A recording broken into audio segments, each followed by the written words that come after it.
December, pare. So ito yun na yung, ako personally, ito yung hinihintay ko lagi, unang-una sa lahat, bakasyon. So gusto ko talaga magpahinga ng medyo mahaba-haba para naman ma-relax dahil recharge tayo 2026. So far, 2025, success yun, okay na okay. Pero bago natin siya matawag na success, meron pa tayong 3 projects. May humabol pa na La Union. So basically, bago tayo mag-Christmas party, may La Union pa tayong tatapusin. At tulad yung pinangako ko sa inyo, yung 150,000 doon ay i-divide ko sa inyo. Bukod pa yung 13-month pay, bukod pa rin yung magiging bonus kung magpapakabait kayong lahat. At please, wala muna tatambling, wala muna tayong so tapusin lang natin. Ngayon, i-install natin ang challenge talaga, matapos natin yung 3 remaining projects ng hanggang hopefully mga December 20, ganyan. December 20 para makapagpahinga tayo ng mahaba-haba. Then, bakasyon tayo. Hindi ko alam kung kailan pa, kung December 20 o 2022, then balik kayo ng January. Naka-prepare na naman lahat. So, ang question is, matatapos ba namin yon ng lahat ng yon at makakapagpahinga ba kami ng maaga? That's the question.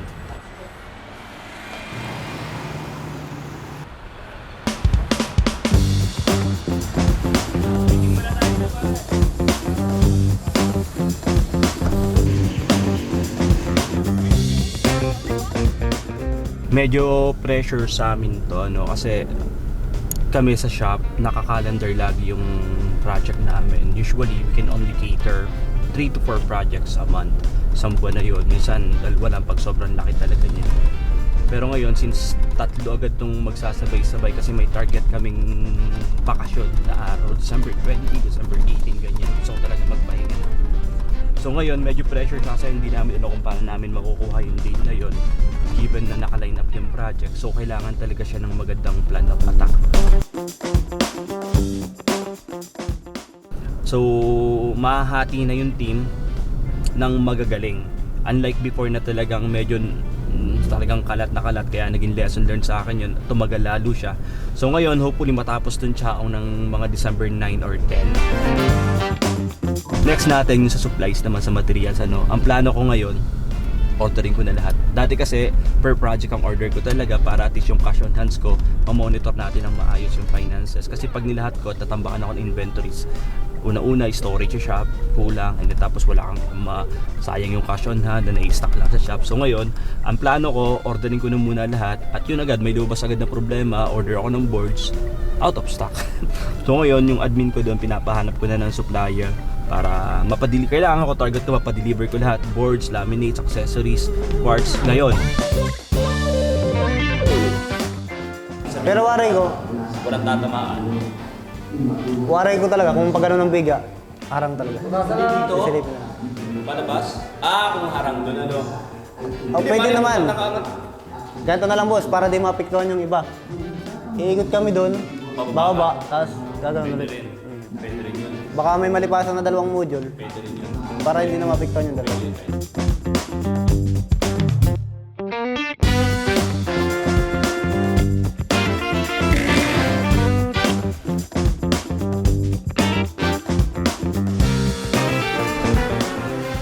Kasi sabi niya, dito lang kulang space. Testing mo yung batong. Ito kasi ito. Hmm? Yung ibang oven niya, hindi mo lang makapalampas yun. Hindi mo lang palampas.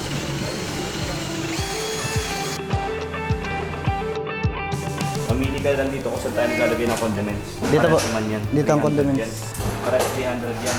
Nandito na ang condiments kasi nandito yung taktakan.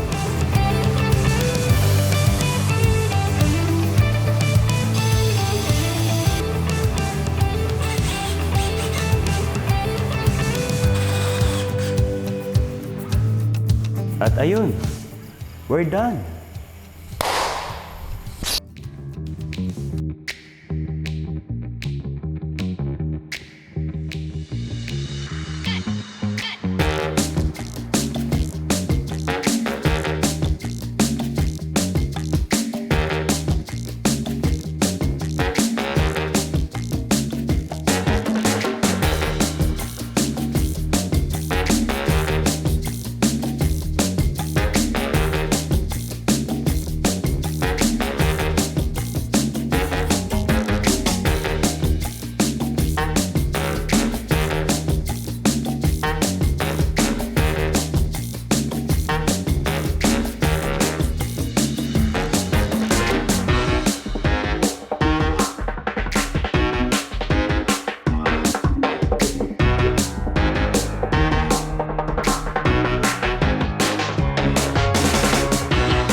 Ang mangyayari pare, meron pa tayong kainta, Nueva Ecija bago tayo magbakasyon.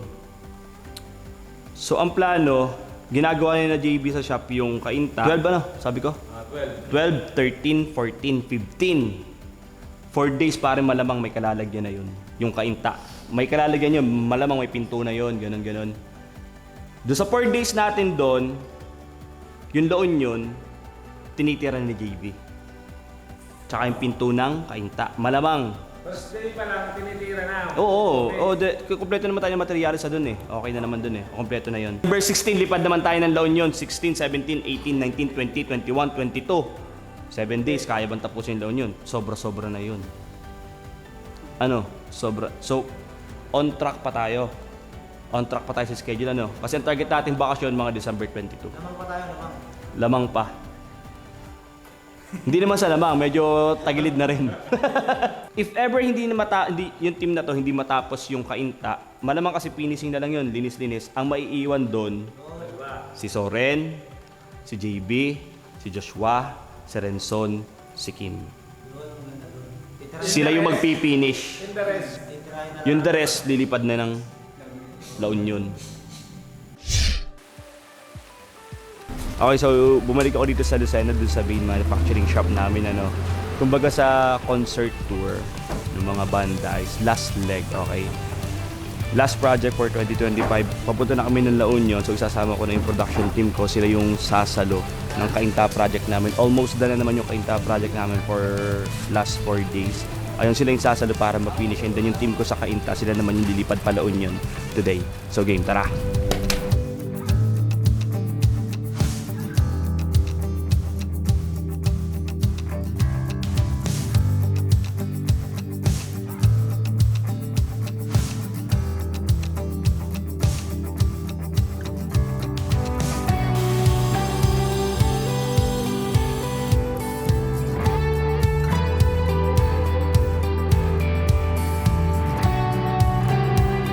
Ito pa, pagkakabit nito ang kulang pa. Kaya na yan ni Soren. Kaya ni Soren yan? Oo. Ito ay baligtad Baligtad nga. Ito yan eh. 1, 2, 3, 4. Pero okay lang.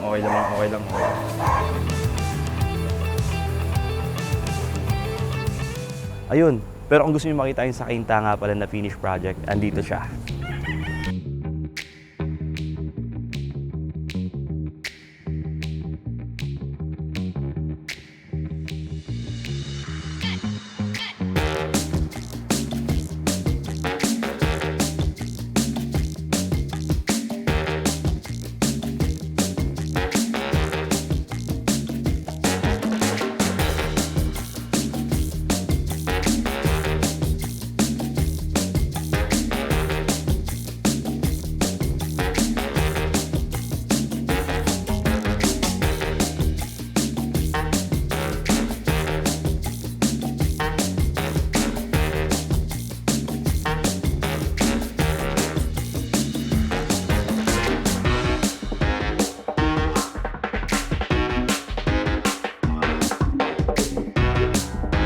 Huwag mo na patulungin ito pagkakasa. Kaya nyo na yan. Tatlo kayo dun. Si Renson, iyo na si Renson. Ingat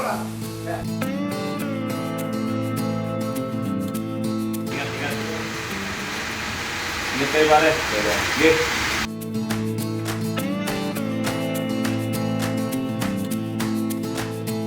Kuha si Kuya. Webes. Mabiyahe na tayo. Wibis dapat ang gawin matapos tayo. Yung akin ay may kukuha si Kuya. Kuya mo na.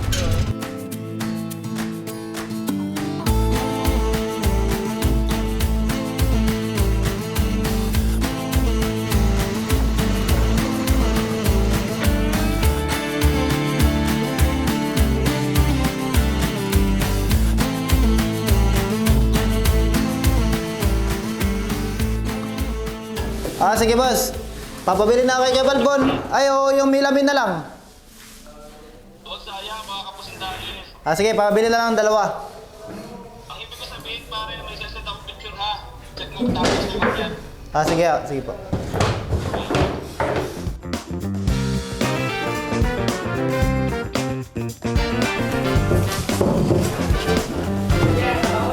Pero may tatanong lang po kami. Alin po ang sa rep dito? Ito. Ito pong nasa taas.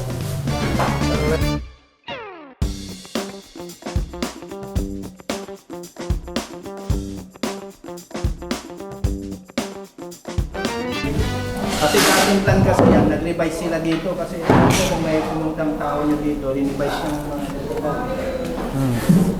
Check ko lang po kung tatamaan. matatama.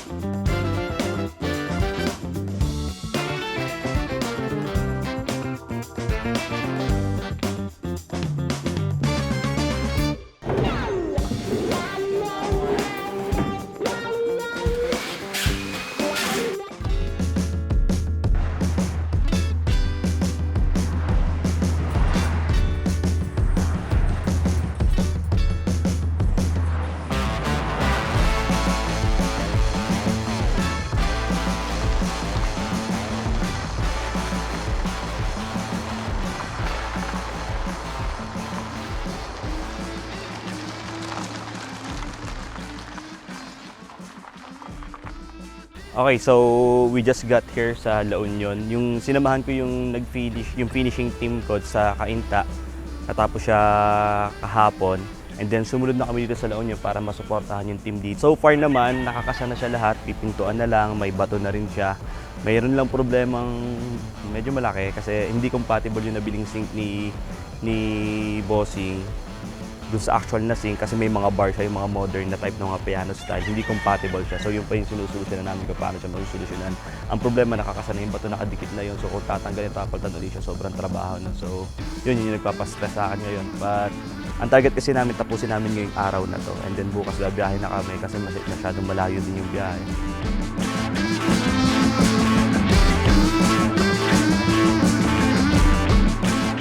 Bali, ito daw ang nagkamali. Ito. Ito tama daw. Dapat lang kasi pag ito nangyari tayo dyan. Hindi, tsaka kung sakali man na ito ang mali, ito na yung susundin natin.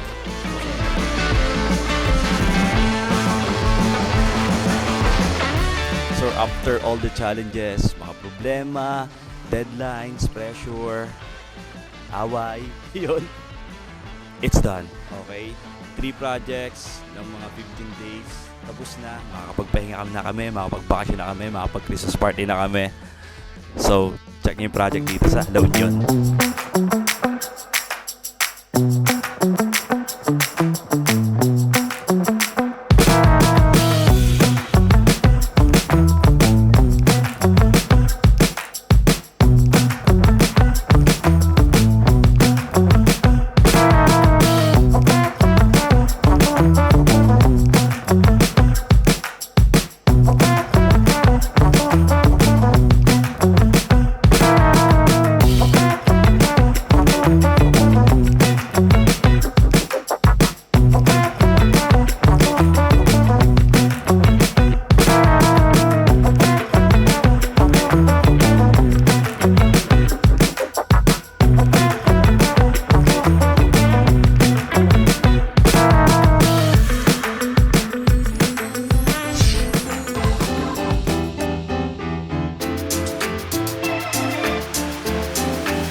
Walang iba kundi si Boss Daniel Linano. Pero since punong-puno ako ng pasasalamat at I'm still hopeful at sobrang grateful, yun yung punong-puno ako eh. So bakit ako so grateful? Kasi yung mga sinasabi ba lagi kasi pagkas lagi ng Belfans, ang lagi ko sinasabi sa inyo, pasasayangin ko ang tapos mo na nga yung Nagbabaw. pero tuwan, hindi ko na makikita ito. So muna-una, Kim! Bawag!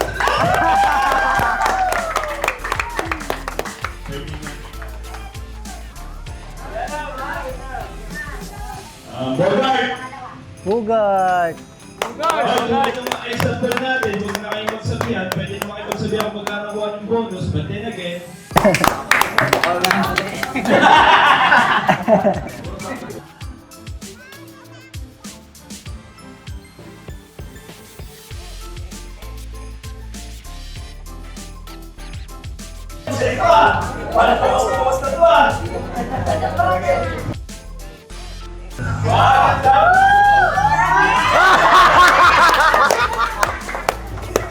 Kasi sa mga projects next year, at susunod ng mga tao namin. Kaya naman, kung naghahanap ka ng sobrang legit na modular cabinet maker na magtutupad ng pangarap mong kitchen, alam mo na, call us. Okay? Ako si Daniel ng Edanios. Adios, amigos!